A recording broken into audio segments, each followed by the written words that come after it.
সংকটে আওয়ামী লীগ, সুদিনে বিএনপি। এবং সর্বশেষ জানাবো, সরকার শেখ হাসিনাকে ফাঁসি দেওয়ার সিদ্ধান্ত নিয়েছে, বললেন আওয়ামী লীগ নেতা নানক। এতক্ষণ শুনছিলেন সংবাদ শিরোনাম, এবার বিস্তারিত। সংকটে আওয়ামী লীগ, সুদিনে বিএনপি। 1971 সালের স্বাধীনতার পর চলতি বছর ছিল দেশের রাজনীতিতে সবচেয়ে আলোচিত বছর। ছাত্র জনতার অভ্যুত্থানের মধ্য দিয়ে দেশের ইতিহাসের দীর্ঘমেয়াদী স্বৈরশাসকের পতন হয়েছে এই বছরই। স্বস্তিতে রাজনীতি করার সুযোগ তৈরি হয়েছে ফেরারি বিএনপির। রাজনীতিতে ফিরেছে নিরুদ্দেশ থাকা দল জামায়াতে ইসলামী বাংলাদেশও। নগর পুড়লে দেবালয় এড়ায় না, তবে দেবালয় ছাপিয়ে আগুনে পুড়েছে সচিবালয়। কানাঘুষা চলছে রাজনীতিবিদদের অপকর্মের, নথি পুড়ে যে ক্ষতি হয়েছে তা অপূরণীয়। এছাড়া শেখ হাসিনার সিংহাসন ছেড়ে পালালেও অদৃশ্য শেকলে আটকে গেছে রাষ্ট্রপতির নড়বড়ে চেয়ার। সমালোচিত দ্বাদশ জাতীয় সংসদ নির্বাচন। বছরের শুরুতে সমালোচিত হয় দ্বাদশ জাতীয় সংসদ নির্বাচন দিয়ে। 2014 সালের 5 জানুয়ারির একতরফা নির্বাচন ও 2018 সালের 30 ডিসেম্বরের রাতের ভোটের নির্বাচনের পর 2024 সালের 7 জানুয়ারির নির্বাচনটা ছিল অগ্রহণযোগ্য। এই নির্বাচন দেশের প্রধান বিরোধী দল বিএনপি সহ অধিকাংশ রাজনৈতিক দল অংশগ্রহণ করেনি। আওয়ামী লীগের অধীনে নির্বাচনে বেশিরভাগ দল অংশ না নেওয়ায় দলীয় নেতাদের স্বতন্ত্র প্রার্থী বানায় দলটি। 7 জানুয়ারির নির্বাচনে 298টি আসনের মধ্যে 223টিতে জয়লাভ করে আওয়ামী লীগ। স্বতন্ত্র প্রার্থীরা পায় 61টি আসন। মাত্র 11টি আসন পেয়ে জাতীয় সংসদে প্রধান বিরোধী দল হয় জাতীয় পার্টি।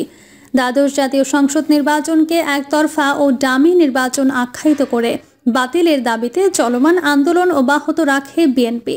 সরকারকে অবৈধ দাবি করে দ্রুত পদত্যাগ ও অবিলম্বে নির্দলীয় সরকারের অধীনে অবাধ, সুষ্ঠু ও অংশগ্রহণমূলক নির্বাচনের দাবি করে দলটি। নির্বাচনের কয়েকদিনের মধ্যে কোনো পশ্চিমা দেশ শেখ হাসিনাকে অভিনন্দন জানায়নি। এরপর 9 জানুয়ারি যুক্তরাষ্ট্রের স্টেট ডিপার্টমেন্ট এক বিবৃতিতে জানিয়েছিল, বাংলাদেশে অনুষ্ঠিত নির্বাচন অবাধ ও সুষ্ঠু হয়নি। বিএনপির হাজার হাজার নেতাকর্মী গ্রেফতার। বিএনপিকে প্রচণ্ড চাপে রেখে সংসদ নির্বাচনের আন্দোলন ঠেকাতে দলটির নেতাকর্মীদের আটক করে জেলে পাঠাতে থাকে। বিএনপির হাজার হাজার নেতাকর্মী গ্রেফতার। বিএনপিকে প্রচণ্ড চাপে রেখে সংসদ নির্বাচনের আন্দোলন ঠেকাতে দলটির নেতাকর্মীদের আটক করে জেলে পাঠাতে থাকে তৎকালীন আওয়ামী লীগ সরকার।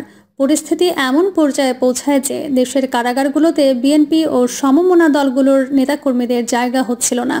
সে সময় বিএনপির স্থায়ী কমিটির সদস্য গয়েশ্বর চন্দ্র রায় বলেছিলেন, বিএনপি মহাসচিব মির্জা ফখরুল ইসলাম আলমগীর সহ 25,000-এরও বেশি নেতাকর্মীকে কারাগারে আটক রেখেছে আওয়ামী লীগ সরকার। আওয়ামী লীগপন্থী আমলাদের দুর্নীতি ও টাকা পাচারের তথ্য প্রকাশ। ধর্মের কল বাতাসে নড়ে, তেমনই চলতি বছরের মার্চের দিকে দেশের বিভিন্ন গণমাধ্যমে একের পর এক আওয়ামী লীগপন্থী আমলাদের দুর্নীতি ও টাকা পাচারের তথ্য গণমাধ্যমে উঠে আসে। তাদের মধ্যে পুলিশের সাবেক মহাপরিদর্শক বেনজির আহমেদ, জাতীয় রাজস্ব বোর্ডের সাবেক সদস্য মতিউর রহমান ও সাবেক প্রধানমন্ত্রী শেখ হাসিনার পিয়ন জাহাঙ্গীর আলম উল্লেখযোগ্য। এসব বিষয় প্রকাশ্যে আসায় জনমনে আওয়ামী লীগ বিরোধী মনোভাব সৃষ্টি হয়। একই সঙ্গে দলটির সাধারণ নেতাকর্মীদের মনেও প্রশ্ন উঠতে থাকে। কোটা সংস্কার আন্দোলন থেকে সরকার পতন। 2018 সালের মার্চে কোটা ভিত্তিক পদ কমানো, শূন্য পদে মেধাভিত্তিক নিয়োগ ও সরকারি চাকরিতে সবার জন্য অভিন্ন বয়সসীমা নির্ধারণের দাবিতে রাস্তায় নামে বিভিন্ন বিশ্ববিদ্যালয়ের শিক্ষার্থী ও চাকরি প্রত্যাশীদের বিক্ষোভ উপেক্ষা করে 21 মার্চ সাবেক প্রধানমন্ত্রী শেখ হাসিনা কোটা ব্যবস্থা বহালই থাকবে বলে ঘোষণা দেন। প্রতিবাদের অংশ হিসেবে সারা দেশে কয়েক হাজার বিশ্ববিদ্যালয়ের শিক্ষার্থীরা ক্লাস বর্জন করে, মিছিল বের করে এবং মহাসড়ক অবরোধ করতে শুরু করে। এপ্রিলের দ্বিতীয় সপ্তাহে পুলিশ ও শিক্ষার্থীদের মধ্যে তুমুল সংঘর্ষে অন্তত 75 জন আহত হয়। পুলিশের সঙ্গে সংঘর্ষে রণক্ষেত্রে পরিণত হয় রাজধানীর শাহবাগ মোড় ও এর আশেপাশের এলাকা। 11 এপ্রিল শেখ হাসিনা কোটা ব্যবস্থার সম্পূর্ণ বাতিলের ঘোষণা দেন।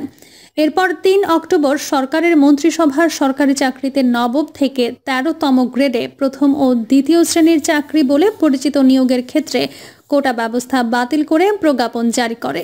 এর আগেও 2018 সালের সরকারি বিজ্ঞপ্তি পুনর্বহালের দাবিতে টিএসসি এলাকায় একটি বিক্ষোভ সমাবেশ করে। পরের কয়েকদিন দেশের অন্যান্য অংশে বিক্ষোভ ছড়িয়ে পড়ে। গত 4 জুলাই সুপ্রিম কোর্টের আপিল বিভাগ 5 জুলাই হাইকোর্টের রায় বহাল রাখার সিদ্ধান্ত নেন। পরদিন 6 জুলাই শিক্ষার্থীরা বাংলা ব্লকেট কর্মসূচি ডাক দেয়। গত 14 জুলাই সব গ্রেডে কোটার যৌক্তিক সরকারের দাবিতে গণপদযাত্রা করে রাষ্ট্রপতি বরাবর স্মারকলিপি দেন আন্দোলনকারীরা। সেদিন সন্ধ্যায় একজন সাংবাদিকের প্রশ্নের জবাবে শেখ হাসিনা বিতর্কিত মন্তব্য করেন। মন্তব্যে তিনি আন্দোলনকারীদের রাজাকারের সঙ্গে তুলনা করেন। এই মন্তব্যের পর রাতে শিক্ষার্থীদের বিক্ষোভ শুরু হয়। বিভিন্ন ক্যাম্পাসে শিক্ষার্থীরা স্লোগান দেন, তুমি কে আমি কে, রাজাকার রাজাকার, কে বলেছে স্বৈরাচার স্বৈরাচার। 16 জুলাই ঢাকা, চট্টগ্রাম ও রংপুরে ক্ষমতাসীন দলের নেতাকর্মী ও আইন শৃঙ্খলা বাহিনীর সঙ্গে আন্দোলনরত শিক্ষার্থীদের সংঘর্ষে অন্তত 6 জন নিহত হয়।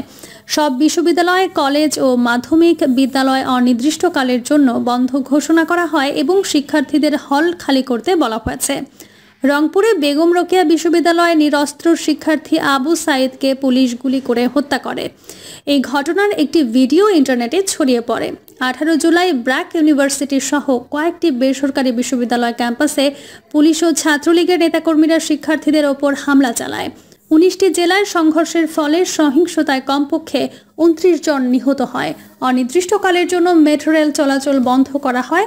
19 জুলাই দিনব্যাপী সহিংসতায় কমপক্ষে 66 জনের মৃত্যু হয়, আহত হন কয়েকশো মানুষ।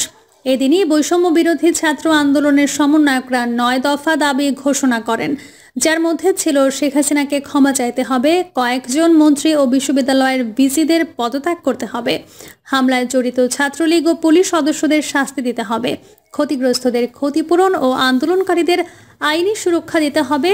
এদিন মধ্যরাত থেকে সরকার দেশব্যাপী কারফিউ ঘোষণা করে এবং সেনা মোতায়েন করে।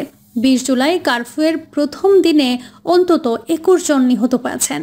23 জুলাই সরকারি, আধা সরকারি ও স্বায়ত্তশাসিত সংস্থায় 93% নিয়োগ মেধার ভিত্তিতে করার ঘোষণা দিয়ে প্রজ্ঞাপন জারি করে সরকার। তবে কোটা সংস্কার আন্দোলনের সমন্বয়করা তা প্রত্যাখ্যান করে। গত 26 জুলাই পুলিশের গোয়েন্দা শাখা হাসপাতাল থেকে 3 সমন্বয়ককে তুলে নেয়। এদিন জাতীয় ঐক্য ও সরকার পতনের আহ্বান জানায় বিএনপি। 28 জুলাই দেশব্যাপী পুলিশের অভিযান চলমান ছিল। শুধু ঢাকাতেই 200টিরও বেশি মামলায় 2,13,000-এর বেশি মানুষকে অভিযুক্ত করা হয়েছে। মোবাইল ইন্টারনেট সচল হলেও বন্ধ ছিল সামাজিক যোগাযোগ মাধ্যম। গত 30 জুলাই কোটা আন্দোলন ঘিরে নিহত ব্যক্তিদের স্মরণে দেশব্যাপী শোক পালনের আহ্বান জানায় সরকার। এই আহ্বান প্রত্যাখ্যান করে একক বা ঐক্যবদ্ধভাবে লাল কাপড় মুখে ও চোখে বেঁধে ছবি তোলা এবং অনলাইনে প্রচার কর্মসূচি ঘোষণা করে আন্দোলনকারীরা। জামায়াতে ইসলামী ও ছাত্র শিবিরের রাজনীতি নিষিদ্ধ। সরকার পতনের প্রায় 1 সপ্তাহ আগে 31 জুলাই সরকারের নির্বাহী আদেশে জামায়াতে ইসলামী ও ছাত্র শিবিরকে নিষিদ্ধ করে প্রজ্ঞাপন জারি করা হয়। ওই দিন সাবেক আইনমন্ত্রী আনিসুল হক বলেন, নিয়ম অনুযায়ী জামায়াত ও ছাত্র শিবিরকে নিষিদ্ধ করার প্রস্তাব স্বরাষ্ট্র মন্ত্রণালয় থেকে আইন মন্ত্রণালয়ে পাঠানো হবে। আইন মন্ত্রণালয় আইনগত মতামত দেওয়ার পর স্বরাষ্ট্র মন্ত্রণালয় প্রজ্ঞাপন জারি করবে। আজ এই প্রক্রিয়া শেষ করার চেষ্টা থাকবে তাদের। কোটা সংস্কার আন্দোলন ঘিরে সহিংসতার ঘটনায় জামায়াত ও এর ছাত্র সংগঠন ইসলামী ছাত্র শিবিরের জড়িত থাকার অভিযোগে এই সিদ্ধান্ত নেয় আওয়ামী লীগ। গণ অভ্যুত্থানের মুখে পদত্যাগ করে শেখ হাসিনার ভারত পলায়ন। 4 আগস্ট সারা দেশে আওয়ামী লীগের সদস্যদের সঙ্গে বিক্ষোভকারীদের সহিংস সংঘর্ষ হয়। দেশব্যাপী অন্তত 93 জন নিহত হন। এদিন মন্ত্রী এমপিদের বাড়িতে হামলা শুরু হয়। তৎকালীন প্রধানমন্ত্রী শেখ হাসিনা জনগণকে শক্ত হাতে নাশকতাকারীদের প্রতিহত করার আহ্বান জানান। সরকারের পদত্যাগের পর অন্তর্বর্তী সরকারের পরিকল্পনার রূপরেখা দেন বিশ্ববিদ্যালয়ের শিক্ষক নেটওয়ার্ক। বিক্ষোভকারীরা সারা দেশে নাগরিকদের মার্চ টু ঢাকা করার আহ্বান জানান। শুরুতে 6 আগস্ট মার্চ টু ঢাকা কর্মসূচির আহ্বান জানানো হলেও পরে তা একদিন আগে 5 আগস্ট করার ঘোষণা দেওয়া হয়। 5 আগস্ট এদিন হাজারো মানুষ কারফিউ ভেঙে ঢাকার একাধিক মোড়ে জড়ো হয়ে রাজধানীতে প্রবেশের চেষ্টা করে। দুপুর পর্যন্ত আইন শৃঙ্খলা রক্ষাকারী বাহিনী ও ক্ষমতাসীন দলের সমর্থকদের সঙ্গে ব্যাপক সংঘর্ষ হয়। প্রধানমন্ত্রী আরও বল প্রয়োগ করে ক্ষমতায় থাকতে চাইলে তাকে জানানো হয় যে এই ধরনের ব্যবস্থা অকার্যকর হবে। সকাল 10টা থেকে দুপুর 1:30টা পর্যন্ত দেশব্যাপী ইন্টারনেট ব্ল্যাকআউট ছিল। পরে সেনাপ্রধান দুপুর 2টায় জাতির উদ্দেশ্যে ভাষণ দেওয়ার ঘোষণা করে। পরিবারের সদস্যদের সঙ্গে আলোচনার পর পদত্যাগ করতে রাজি হন শেখ হাসিনা। তিনি হেলিকপ্টারে দেশ ছেড়ে যান। শেখ হাসিনার পতন উদযাপন করতে লাখো মানুষ রাস্তায় নেমে আসে। গণভবন, সংসদ ভবন ও প্রধানমন্ত্রীর কার্যালয়ে ভাঙচুর চলে। আওয়ামী লীগ নেতাকর্মীদের গ্রেপ্তার ও গা ঢাকা দেওয়া। সাধারণ মানুষ সহ ছাত্র জনতার ভাষা বুঝতে ব্যর্থ হয়ে পতিত হয়েছে আওয়ামী লীগ। রাজনীতির মাঠ থেকে কোনো রকম আগাম সতর্কতা ব্যতিরেকে বলয় থেকে ছিটকে গেছে তারা। শীর্ষ নেতারাও অনেকে দেশ ছেড়েছেন বলে ধারণা করা হচ্ছে। কেউ কেউ দেশ ছাড়ার চেষ্টাকালে গ্রেপ্তার হয়েছেন। অনেকের আদালতে বিচার চলেছে। এর বাইরে নেতাদের মধ্যে এখনও যারা দেশে অবস্থান করছেন তাদের প্রায় সবাই আত্মগোপন করেছেন। প্রিয় দর্শক, এই ছিল এখনকার সর্বশেষ সংবাদ। আপডেট সব সংবাদ পেতে চ্যানেলটি সাবস্ক্রাইব করে বেল আইকনটি ক্লিক করে রাখুন।